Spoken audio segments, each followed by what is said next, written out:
Ngayon mga boss, ang paglagay ng barbula ay hindi pwedeng plug and play.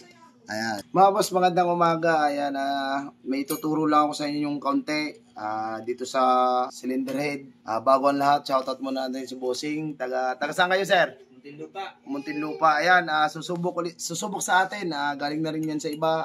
Susubok naman siya sa atin. Ngayon mga boss, ang nilapit ni sir, dapa yung valve. Ayan, kitang-kita naman. Lusot na ang kuko. Wala nang pagsasabitan kasi lumubog na. Itong bago, ito yung bago.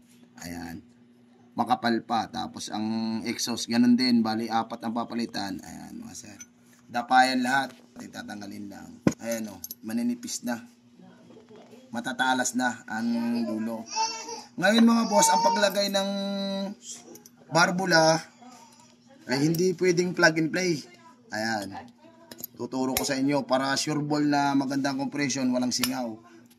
Hindi yan plug and play mga boss. Pagkabili kahit bago, kahit original, huwag nyo isalpak agad. Gamitan nyo ng riding compound. Ayan.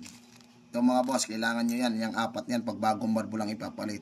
Ang riding compound na gagamitin nyo yung manipis. Bali pag bumili kasi kayo sa kadalasan sa auto supply, and bumili ako sa auto supply, dalawa yan, manipis at makapal. Ang gagamitin nyo, manipis lang para hindi maubos ang valve.